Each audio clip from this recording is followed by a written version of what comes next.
This isn't a video that's going to make you laugh. It's not even a video that's going to entertain you. This is the gospel of Jesus Christ. What we're called to spread, what we're called to share.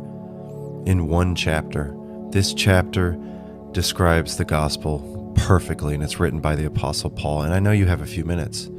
Listen to every single word. Send this to people. This is what it's all about, and this helps us understand the gospel perfectly. Listen to each word. Romans 6. Well then, should we keep on sinning so that God can show us more and more of His wonderful grace? Of course not. Since we have died to sin, how can we continue to live in it?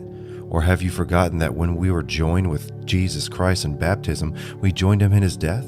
For we died and were buried with Christ by baptism, and just as Christ was raised from the dead by the glorious power of the Father, now we also may live new lives.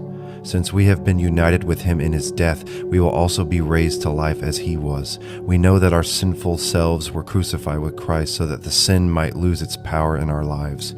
We are no longer slaves to sin, for when we died with Christ, we were set free from the power of sin. And since we died with Christ, we know we will also live with Him.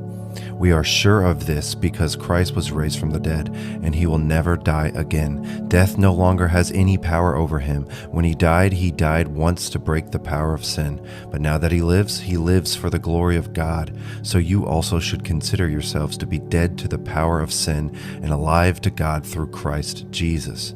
Do not let sin control the way you live. Do not give in to sinful desires. Do not let any part of your body become an instrument of evil to serve sin. Instead, give yourselves completely to God, for you were dead, but now you have new life. So use your whole body as an instrument to do what is right for the glory of God. Sin is no longer your master, for you no longer live under the requirements of the law. Instead, you live under the freedom of God's grace. Well then, since God's grace has set us free from the law, does that mean we can go on sinning? Of course not. Don't you realize that you become the slave of whatever you choose to obey? You can be a slave to sin, which leads to death, or you can choose to obey God, which leads to righteous living. Thank God, once you were slaves of sin, but now you wholeheartedly obey this teaching we have given you. Now you are free from your slavery to sin, and you have become slaves to righteous living. Because of the weakness of your human nature, I am using the illustration of slavery to help you understand all of this.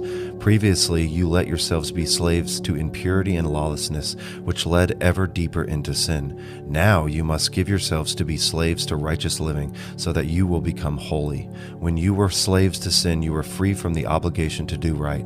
And what was the result? You are now ashamed of the things you used to do, things that end in eternal doom. But now you are free from the power of sin and have become slaves